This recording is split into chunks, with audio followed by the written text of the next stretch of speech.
is our God. Sing with me, how great is our God. And oh, we'll see how great is our God. Yes, He is. Let's lift Him up. And how great is our God.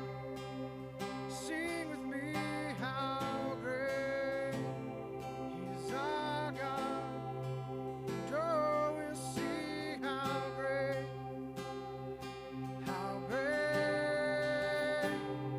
is our God.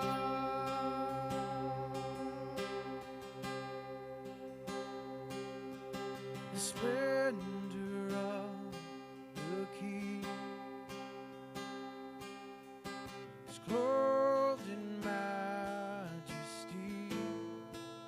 Yet all the earth rejoice, all the earth rejoice. He wraps Himself in light, and darkness tries to hide. It trembles at His voice. It trembles at His voice. Lift Him up. And how great is our God. Sing with me, how great is our God. And oh, see how great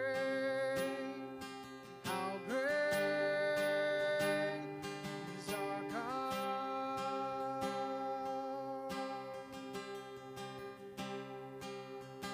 And age to age He stands, and time is in His hands, beginning and the end, beginning and the end. The Godhead three in one, the Father, Spirit, Son. He's the Lion and the Lamb. He's the Lion and the Lamb. And how great is our God. Sing with me,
when my heart will see how great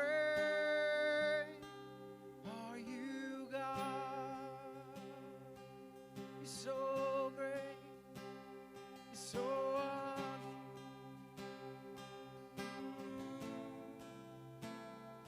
Give you all the praise, all the glory to you, God.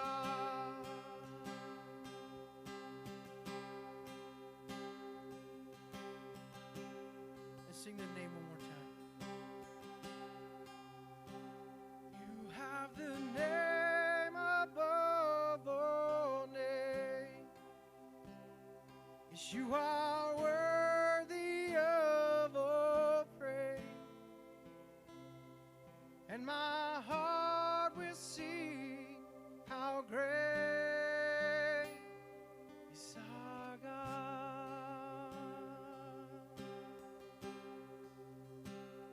'Cause how great is our God. Sing with me, how great is our God. And oh, see how great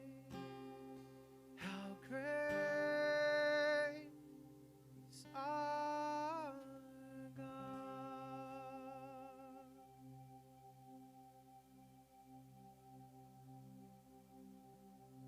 This evening that we can come boldly before you and we can understand and realize in our consciousness, in our hearts, in our minds, in the deepest recesses of our being that you are God. And you're a great God, a good God, a God who watches over us, a God who lavishes love on us, a God who disciplines us, keeps us on that straight and narrow. And I thank you, Lord, that this life is a life of abundance, that we can partake with you, that we can share with you, that you share with us. We ask, God, that you would open up your word to us this evening. We ask, God, that we could take of truth and practically apply it to our lives as we are absolutely experiencing the end of days. Lord, I know that there's some fear generated with that, but you are a God of love, and in perfect love cast out all fear. So I thank you, Lord, that we don't have to be fearful, but we can approach you, the Ancient of Days, the King of Kings, the Lord of Lords, with all confidence, in humility, understanding that you're for us. So we ask, God, that you would open up your word to us today, and again, that you would receive the glory and the honor that is absolutely due you. We ask it in your Son's name, Yeshua, Jesus, the Savior of the world. All right, well, we're back with you on Wednesday. Last week we took the week off. I actually celebrated 45 years being married to the love of my life. And so we went ahead and took the week off. We were out of town, had a good time, very relaxing, very restful. And now we're back and ready to go at it. So last week we were in Daniel chapter 7. We finished it up. We went through the vision that Daniel had received under King Belshazzar. And actually, this is going to be another one of those visions. And we're going into Daniel chapter 8 now. And we're going to be talking about sheep and goats, rams and goats, and their significance. We're going to go through the first part, which details the vision.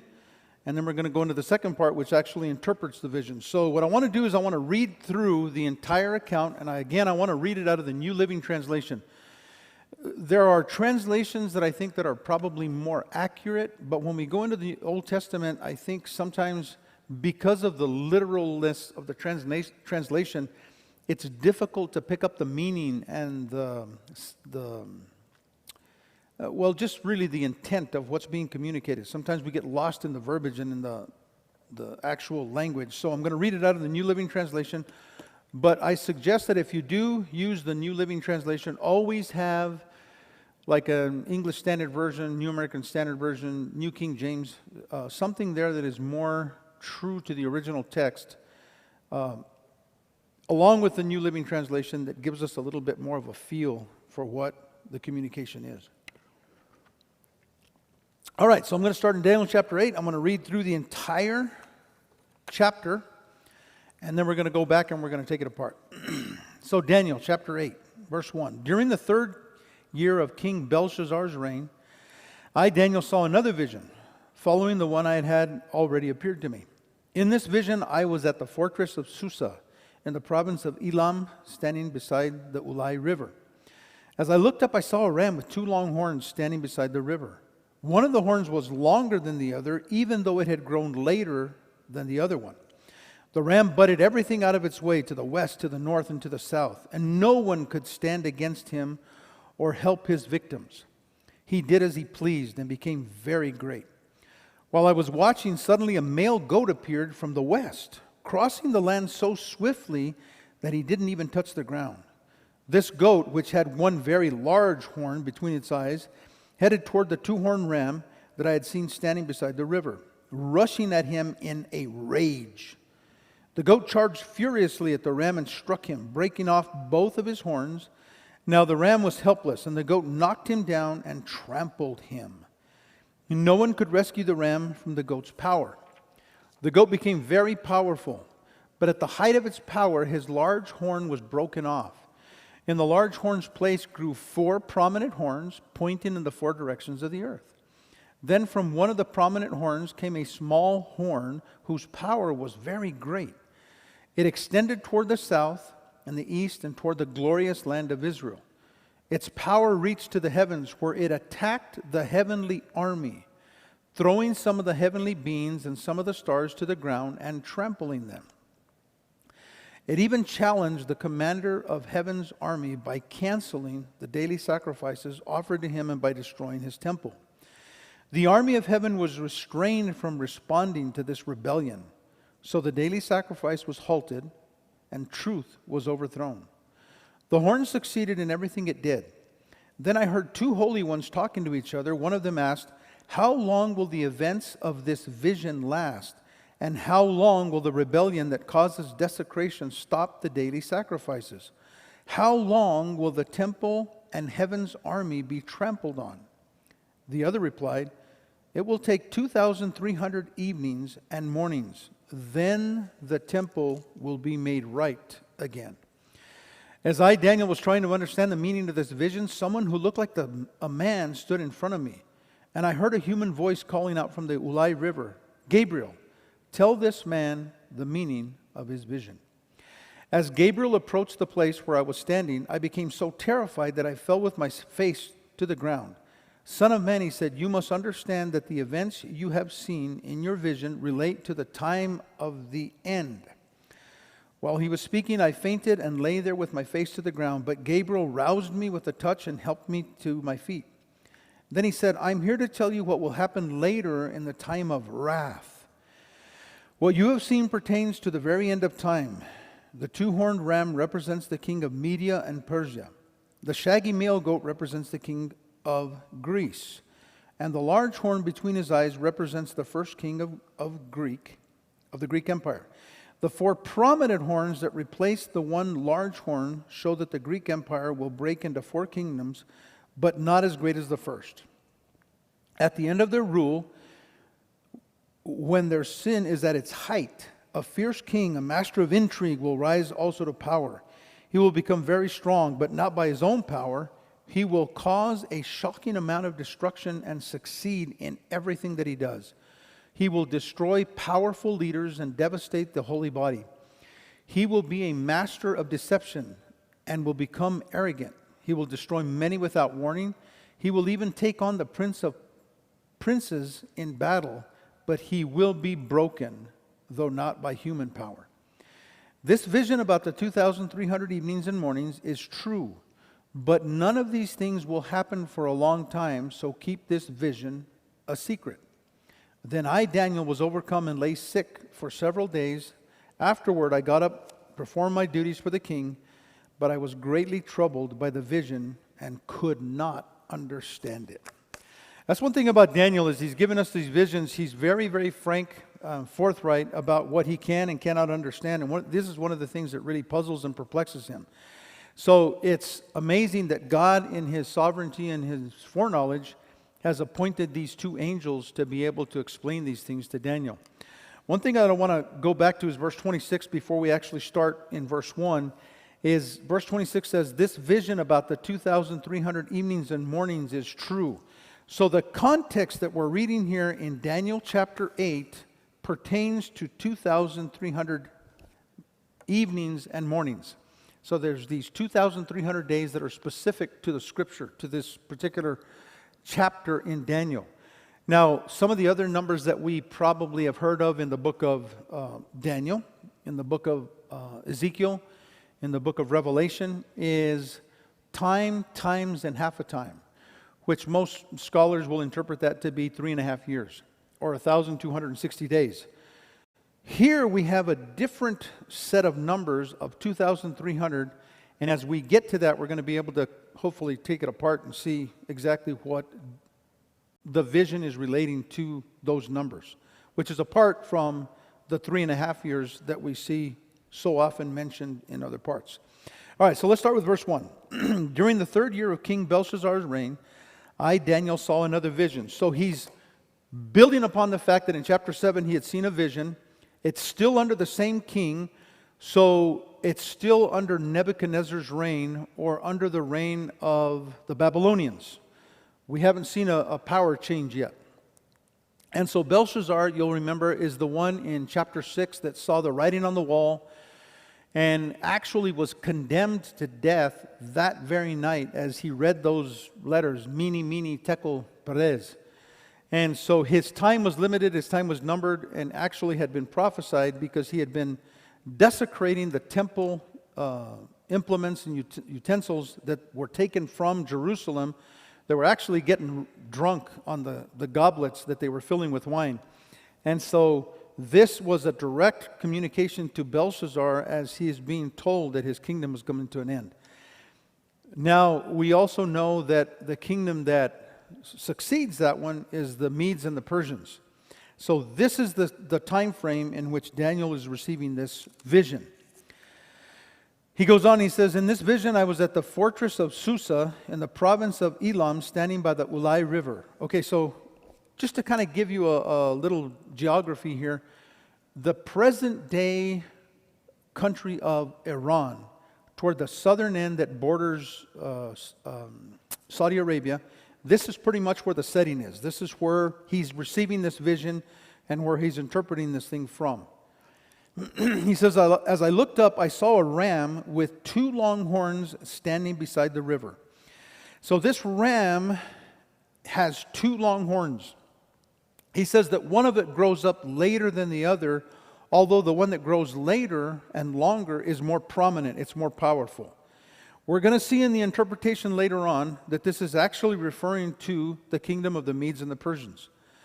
And we also see that as a result of this kingdom, we still have the effects of it today.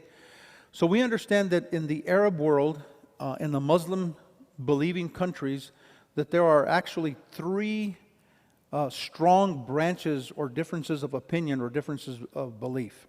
2 of them side with Muhammad as he received these interpretations or these revelations in a cave in the 600s.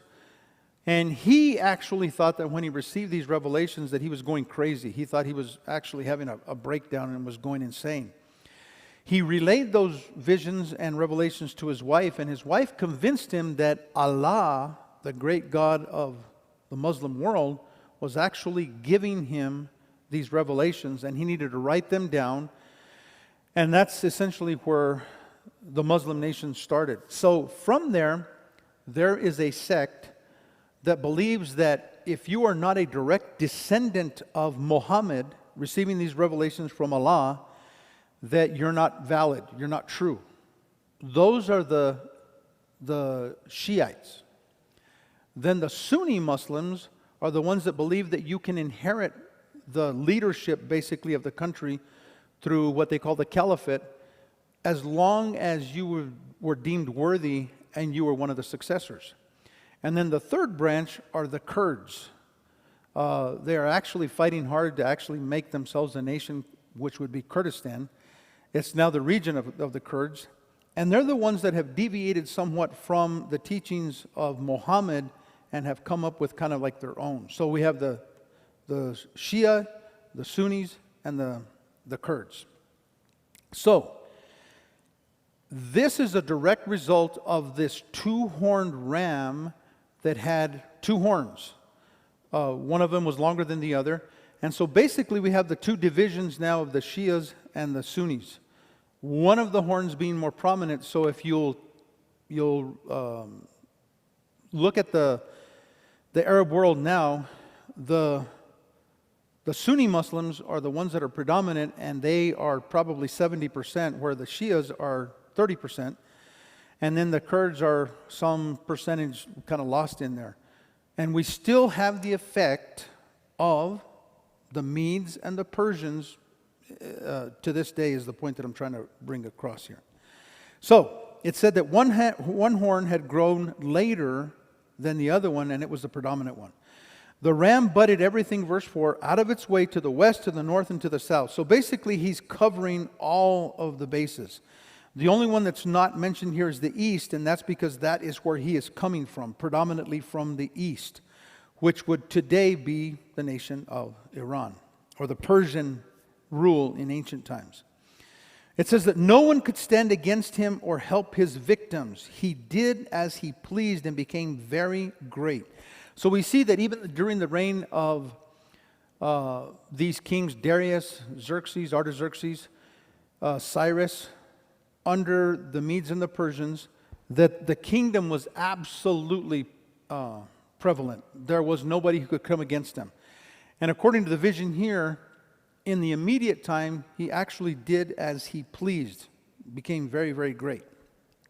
Daniel continues in verse 5, he says, "While I was watching, suddenly a male goat appeared from the west, crossing the land so swiftly that he didn't even touch the ground." Now we understand this figuratively. We understand this to be the ram and the goat symbols of the kingdoms that are coming against each other. So we see that then there is a king or kingdom coming from the west that is traveling at such a rate of speed that it appears that he doesn't even touch the ground. In other words, he's advancing very, very quickly, very fast. Now it refers to this kingdom coming from the west as a goat, which had one very large horn between its eyes, or one solitary kingdom, as opposed to the double-horned ram that appeared to be two kingdoms, which we're going to see in the future in the interpretation as the Medes and the Persians. So, it said he headed toward the two-horned ram that I had seen standing beside the river, rushing at him in a rage. Now, it's interesting to note here that as these kingdoms are coming against each other, and in fact we're going to see that they come against the kingdom of the Lord, that they are infuriated with God. They are enraged with God, and in fact with each other, to ultimately obtain their goal, their agenda. And so it's been said that if the Sunnis and the Shias were not against each other, that if they didn't have a common enemy between them, they would never get along. But we know that their common enemy is the true God. All right, so the single-horn goat is heading toward the double-horn ram in a rage. It says, verse 7, that the goat charged furiously at the ram and struck him.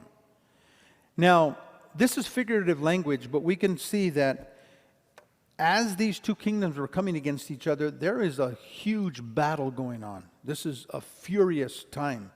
And so when it says that it strikes him, it says that it strikes him and knocks him to the ground.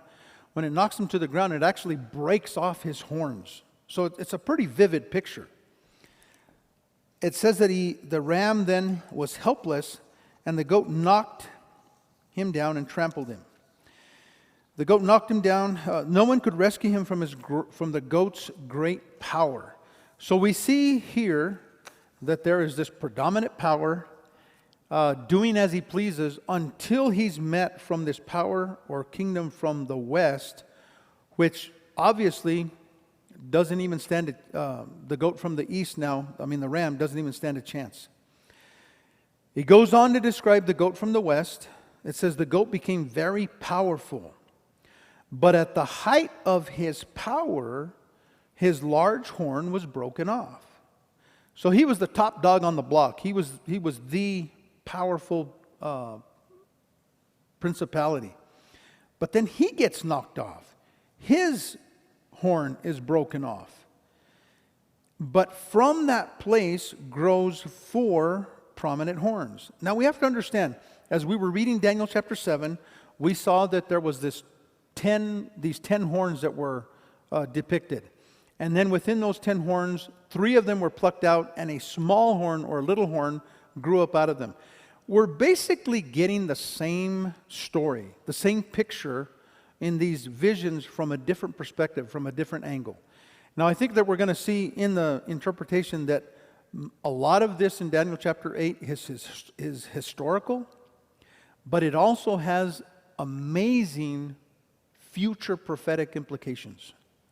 So, the little horn grows out of this place where the big horn was broken off, and 4 horns come up in its place. Then verse 9, then from the prominent horns came a small horn whose power grew very great. We saw that in Daniel chapter 7, that where the place of the 3 horns were, a prominent little horn, it refers to him as boastful, arrogant, saying arrogant and boastful things, grew up with very great power. It extended toward the south and to the east and to the glorious land of Israel. So basically it's encompassing the Middle East. Its power reached to the heavens where it attacked the heavenly army, throwing some of the heavenly beings and some of the stars to the ground and trampling them. Now here we have to be careful as we're viewing the revelation of the vision given to Daniel in chapter 8. We see that some of these fit perfectly with what happened in the historical record, especially with Alexander the Great, with the Medes and the Persians having this battle, and Alexander the Great eventually becoming the prominent one. But now in verse 10, it gives us some reference that we can't necessarily go to history and say that it was done. It says that its power reached to the heavens where it attacked the heavenly army. So now we're getting a glimpse into the physical representation of these 2 armies coming against each other, but the power behind them. In Ephesians chapter 6, Paul tells us that our battle is not against flesh and blood, but it's against powers and principalities in heavenly places. So right now we're shifting from a physical, very real battle happening on the earth, and all of a sudden we are translated into a heavenly scene where it says that he comes against heavenly beings. Now these could be angels. They could also be other heavenly warriors that are warring on the side of God. And it says, and then some of the stars to the ground and trampling them. We know that stars represent angelic beings, or in many cases angels. But then in verse 11 is a very revealing clue. It says, it even challenged the commander of heaven's armies by canceling the daily sacrifices offered to him and by destroying his temple. All right, so who is the commander of heaven's armies? We see it mentioned we see the commander of heaven's armies show up in Genesis. We see it in the book of Judges. We see it in Leviticus. We see it in the first 5 books of the Bible. Then we see it in the book of Judges. We see it in Joshua. We see it throughout the Old Testament and predominantly in the minor prophets of Hosea, of Zechariah, of Zephaniah, different of the minor prophets. When it introduces the heavenly beings, it introduces the commander of the host of heavenly armies. So here, this figure is challenging heaven heavenly beings, and even the commander of heaven's army.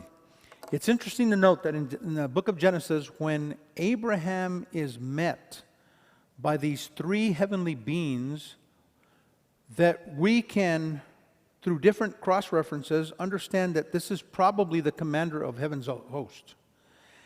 And as we go through it, especially when Abraham goes and rescues his nephew Lot, after he defeats the four kings, he meets a figure named Melchizedek. Melchizedek, according to the scriptures in Genesis and also in the book of Hebrews, has no beginning, has no genealogy, has nowhere to be traced. And yet Abraham recognizes him as some form of deity and offers him a tenth of all the spoil.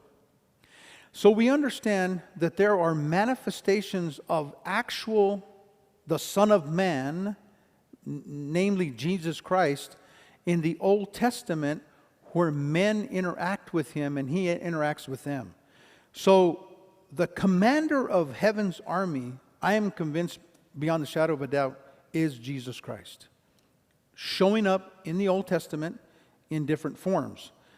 But here, it's interesting to note that this figure, this little horn, this one that is empowered by a supernatural power, actually comes against heavenly beings and against the Lord Jesus himself.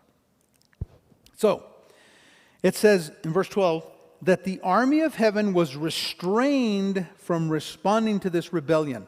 Now, why do you suppose that he would be restrained? Why would the prominent or predominant heavenly being in heaven be restrained from responding to this rebellion? Well, the reason is because it's not time. Because when this happens and the restraint is lifted, this person, this little horn, this Antichrist, this beast is going to be destroyed. But because it wasn't time yet, he's restrained. Okay, so then it says, the horn succeeded in everything that he did. Then I heard the two holy ones talking to each other. One of them asked, how long will the events of this vision last? How long will the rebellion that causes desecration stop the daily sacrifices? Okay, let's stop right there. What it's talking about here in New American Standard or New King James or even the English Standard Version will refer to this as the abomination of desolation. The abomination, the abominable act that will cause desolation in the land.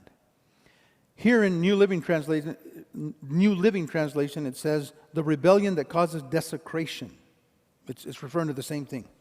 So then the question is asked, how long will the temple and heaven's armies be trampled on? So the others replied, it will take 2,300 evenings and mornings, then the temple will be made right again. Okay, so we're going to get back to that number, 2,300. But right now, we've kind of transitioned from what has actually been noted in history, namely with Alexander the Great, and 4 of his generals that preceded him, being the long horn of the single horned goat, and then the 4 prominent horns that come up after him after his horn is knocked off. Then the little horn that comes from them. But when we start talking about the destruction of this person, the wrath of God being poured out on him, and now it turns into a heavenly scene, we know that now he's talking prophetically of the Antichrist and what will come. So, in verse 15, let's continue. He says, as I, Daniel, was trying to understand the meaning of this vision, someone who looked like a man stood in front of me, and I heard a human voice calling out from the Ulai River, Gabriel, tell this man the meaning of the vision. Okay, then verse 17 says, as Gabriel approached the place where I was standing, I became so terrified that I fell with my face to the ground. Son of man, he said, you must understand that the events you have seen in your vision... Okay, so we're going to see that as he relates the vision, he's going to say that the kingdom from the east actually is the Medes and the Persians. The ones that succeeded, well, actually he didn't succeed, he overtook Belshazzar's reign, which were the Babylonians. So then, we see then that he is identified. The single horn goat from the west is also going to be identified as the kingdom from Greece. So we see that historically we can back that up.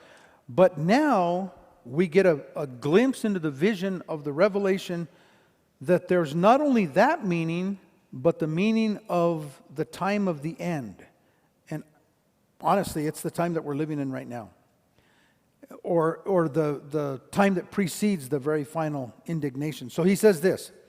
He says, while I was speaking, I fainted and I lay there with my face to the ground, but Gabriel roused me to touch me and help me. I'm sorry, I skipped ahead. I want to go back to verse 17. As Gabriel approached the place where I was standing, I became so terrified that I fell with my face to the ground.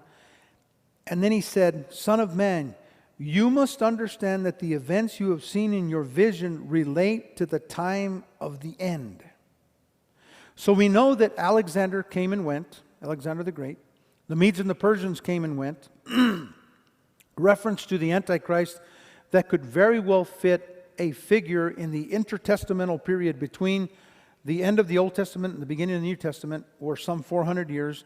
And right about in the middle of there, one of the successors of the Grecian or Alexandrian Empire was a figure named Antiochus Epiphanes, a ruthless man. He desecrated the temple. He actually caused an abomination. But it did not bring the final destruction to Jerusalem as we can tell today. Jerusalem still exists. It appears that this is going to be a sequence of events that brings a complete annihilation of the city, which will then be restored as the new Jerusalem comes down from heaven. That's for another time. But what I want to really emphasize is that we obviously transition from a historical happening to something that's going to happen in the end. And he says it here for the very first time. He says, in your vision, this vision is related to the time of the end. While he was still speaking, I fainted and lay there with my face to the ground, but Gabriel roused me and touched me and helped me to my feet. Then he said, I am here to tell you that what will happen later in the time of wrath. Second time. First time he said, this is related to the time of the end. Now he's telling Daniel that this is the time where God will pour forth his wrath. Now we know that when God pours forth his wrath, from places like 2 Thessalonians, Titus, the book of Revelation, that's going to be it. There's not going to be another insurrection. There's not going to be another challenge. When God pours out his wrath, it's going to be the final decree.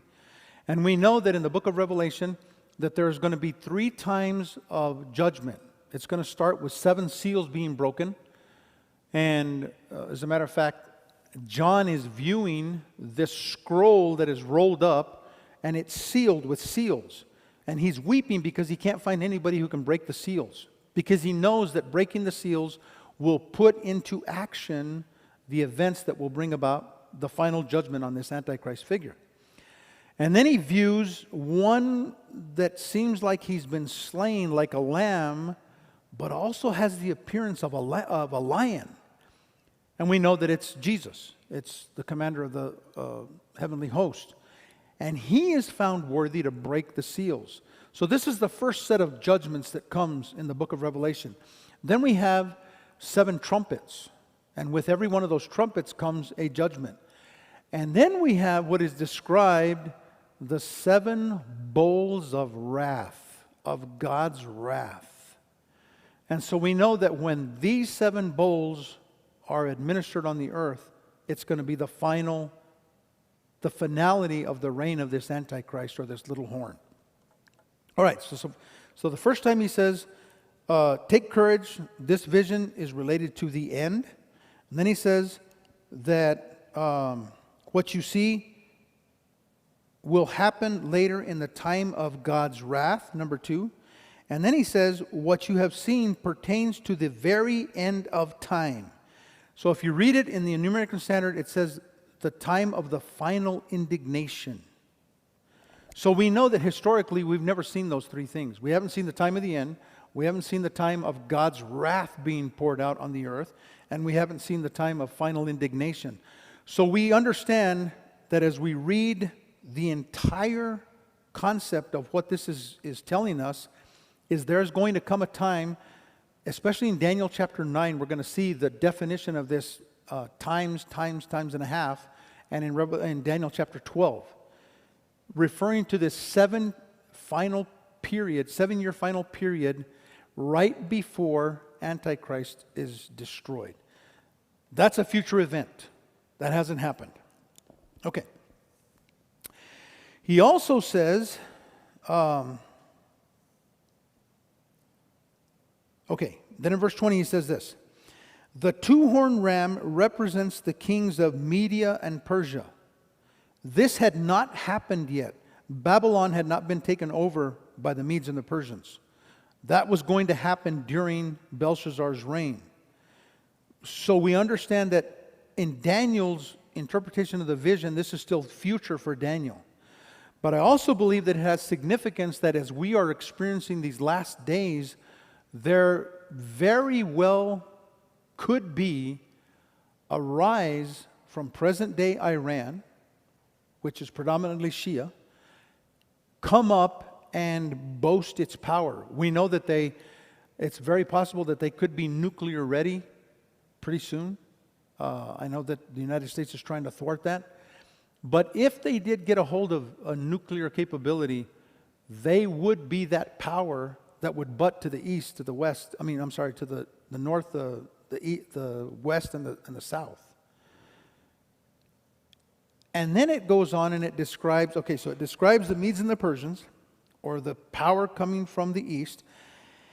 And then it goes on in verse 21 and says, the shaggy male goat represents the king of Greece. Now, here is where we have to be careful because of idioms and styles of writing in different languages that don't fully translate. Okay, so he says it plainly, the Medes and the Persians from the east, the two-horned ram. Now he's describing the power that comes from the west, the single-horned goat, and he refers to it as, if we'll go back to the original language, which is Hebrew and Aramaic, which is where the book of Daniel was written. If you go to the original Hebrew, it's the land of Javan, Javan. If you go to the Aramaic, it's the land of Yavan, Yavan. Greece is included in that region, but Yavan or Javan is not a country, it's a region. And so for historical purposes, it was easy to just interpret that as Alexander the Great's kingdom, or Greece. But if you look at it futuristically, and you put a bullseye right in the center of the region of Yavan, it's not Greece. But it actually encompasses most of Turkey and includes Greece.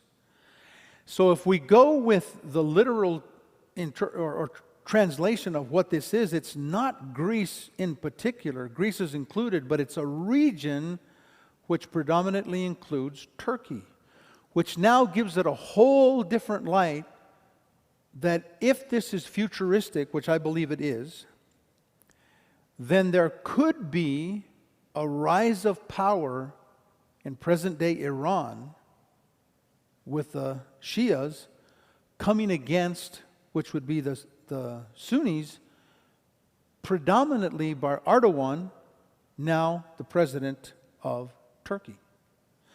And the president of Turkey makes no bones about that he needs to reestablish the land that was theirs from the beginning, which would include the majority of Iraq,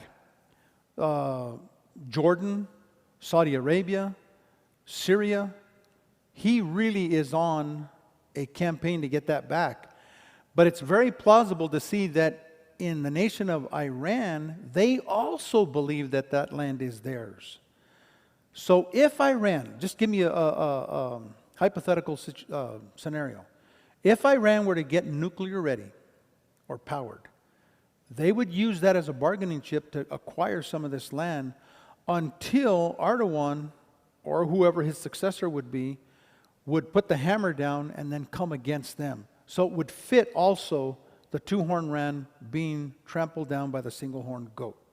Just a possibility, but we have to understand that this revelation, this prophecy is not only historical, it's futuristic. Because of those three things that I cited.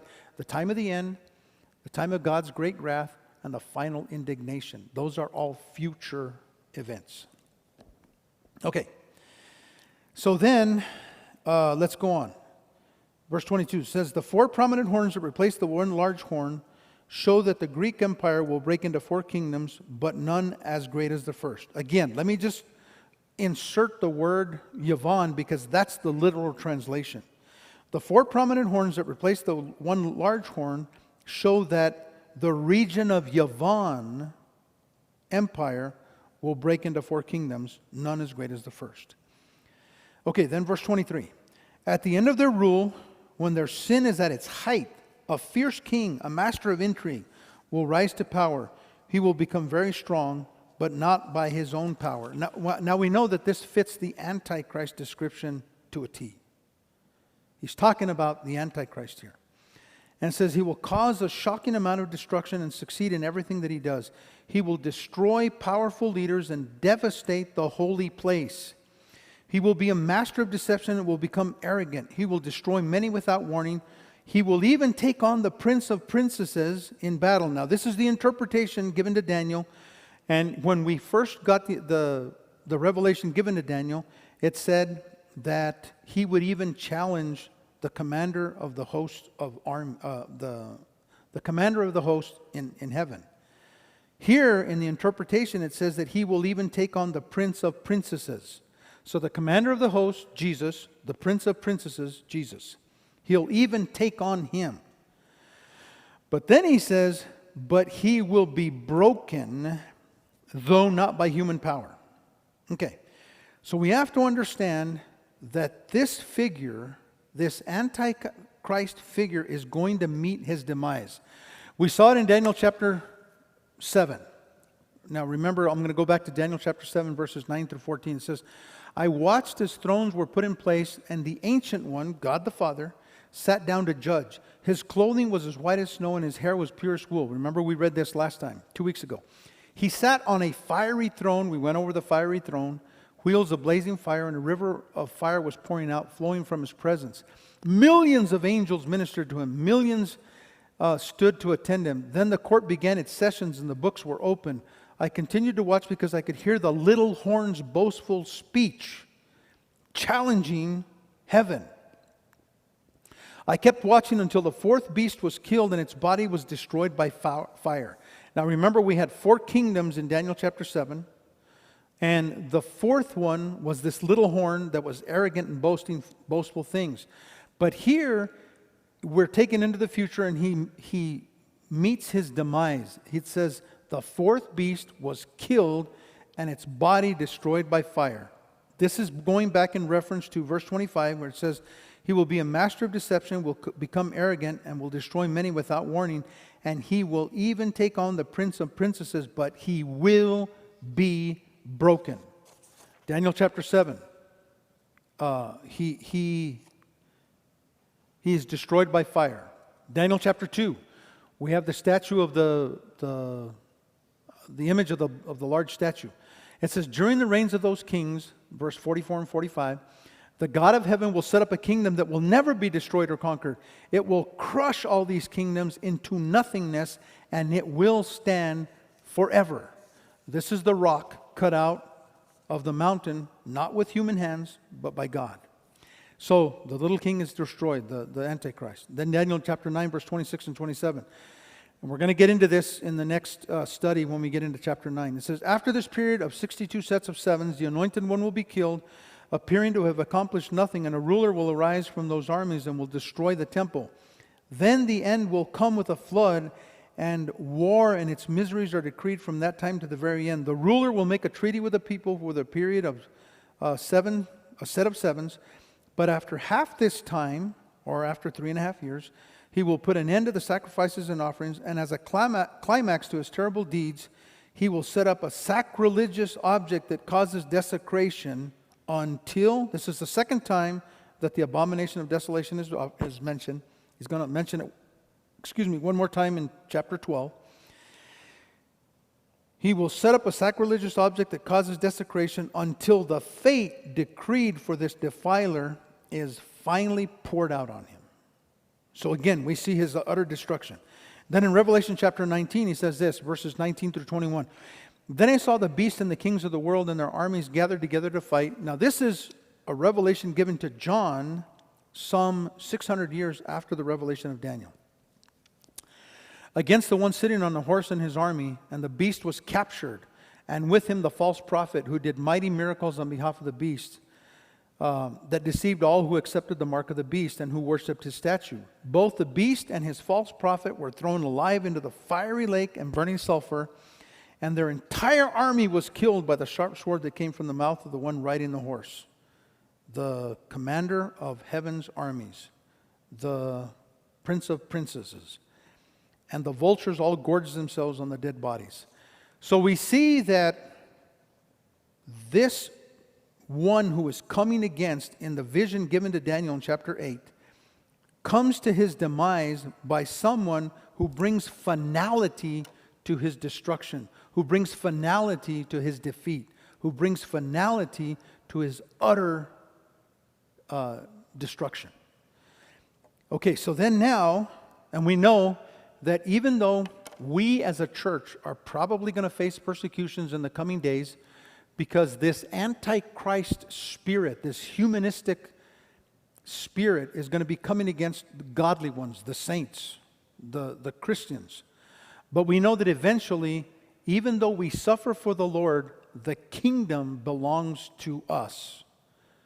It belongs to, obviously, the king, and we are part of that kingdom. So we do rise victorious. But he goes on and he says, but this vision about the 2,300 evenings and mornings is true. All right. So earlier, when we read about the 2,300 evenings, it says this, verse 14. It will take 2,300 evenings and mornings. Okay. So in verse 13 it says, how long will the temple and heaven's armies be trampled on? So for a period, there's going to be a victory given to this Antichrist figure. It appears that he's going to be winning. It appears that he's coming against the saints and he's coming against heaven's army and is prevailing. That is allowed by God. But then, so it says, how long is this going to happen? How long will they be trampled on? And then the other replied, the other angels, the two angels that were talking to each other as Daniel was being given the revelation, it says, it will take 2,300 evenings and mornings, then the temple will be made right again.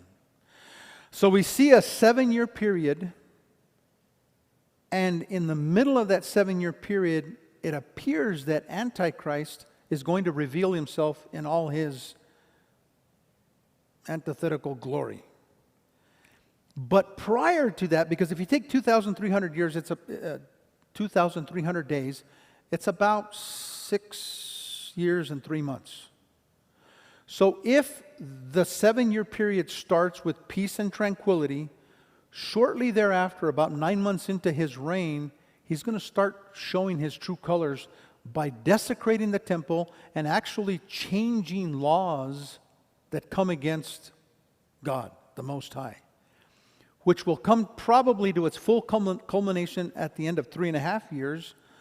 But until the 7 seals, the 7 trumpets, and the 7 bowls are fully executed and Antichrist is completely subdued and killed, the temple won't be fully restored.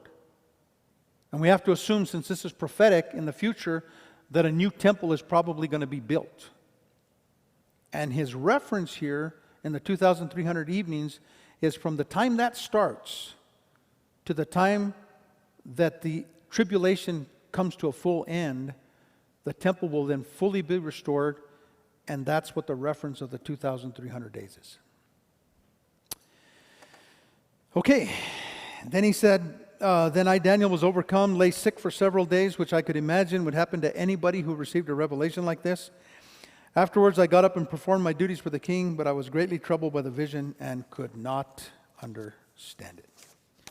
So, as we will see in Daniel chapter 12, we're going to see that there's going to be a time of knowledge is going to increase, and people are going to go to and fro. As knowledge increases, I believe that it has reference to the technological age that we're in right now. I mean, we have things 100 years ago that we would have never dreamt of right now. We're watching TV on a handheld device. We can communicate to anywhere in the world in a matter of seconds. We can actually go to anywhere in the world in a day. Whereas before that was completely unheard of. So these things are happening, and I believe that certain people in the church, through the scriptures, are receiving clearer revelation that we see that Peter referred to these prophets that they long to look into these mysteries. And we see that Daniel was to seal them up until the end, where there would be people that would be able to explain it. So, people, we are living in the end of days. It's probably the most exciting time in the history of the earth, and it's also going to be the most challenging. But God is with us, and if God is for us, who could be against us? Okay, so do we have any questions? Not online. Okay, it's going to be an early evening. So let's close in prayer, and we'll dismiss. So, Father, thank you for our time in your word. Thank you for Daniel chapter 8 and the revelation of these two kingdoms coming together and really giving prominence to this small horn, this arrogant little horn, which we know is the Assyrian, the beast, the Antichrist, that is going to come against you. But one day, Lord, you, in all of your glory and power and majesty, by the breath of your mouth, are going to annihilate him and bring to an end everything that hinders love. So we thank you for the revelation. We thank you, God, for giving us insight. We ask for your blessing on Grace Fellowship, on the churches in the valley. And we ask, God, that as we continue in this discussion, we can be drawn closer to you by the revelation of your truth. And we ask it in your Son's name, Yeshua HaMashiach, the Savior of the world. Amen.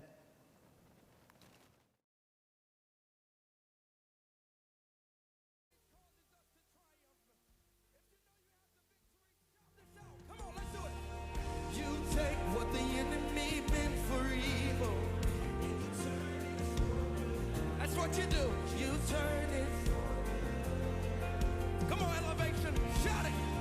You take what the enemy meant for evil, and you turn it for good. That's what you do. Every time the enemy thinks he's winning,